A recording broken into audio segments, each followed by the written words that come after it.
In this guide, I'm going to show you how you can download and install Ethernet drivers here on Windows 10 or Windows 11. Before we do get into this guide, make sure to like the video and subscribe to the channel with all notifications on. It really does help the channel and lets us know that you want more content like this. We'd greatly appreciate it. And if at any point throughout this guide you did have any questions, just ask them down in the comment section below and we can help you out further.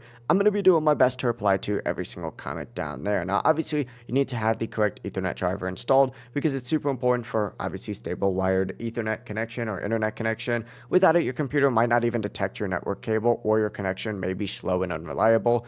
Begin by hitting the Windows search bar and just typing device manager just like so and hitting enter to open it up. Once you go ahead and open it up, scroll down, and what you're looking for on here is going to be your internet adapters or network adapters. Select it, hit the arrow to bring open a page. It looks something like this, and what you're looking for is going to be one that says like your Ethernet adapter name. Now most of the times it's going to just be something called like Realtek PCI eGBE family controller, something like this right here. That's what it's going to be called, but sometimes it could also be Realtek Ethernet connector or Intel Ethernet controller. Go ahead and find any of these, but essentially just make sure that the exact name of the adapter that you have is, because you're going to have to essentially install it later. But essentially, go ahead and open up a web browser and search for this exact name right here. I could use Google Chrome for this, but you could really use whatever you would like. Search it up, find the zip file to download it, and then open it up and follow the installation instructions. It really is as simple as that.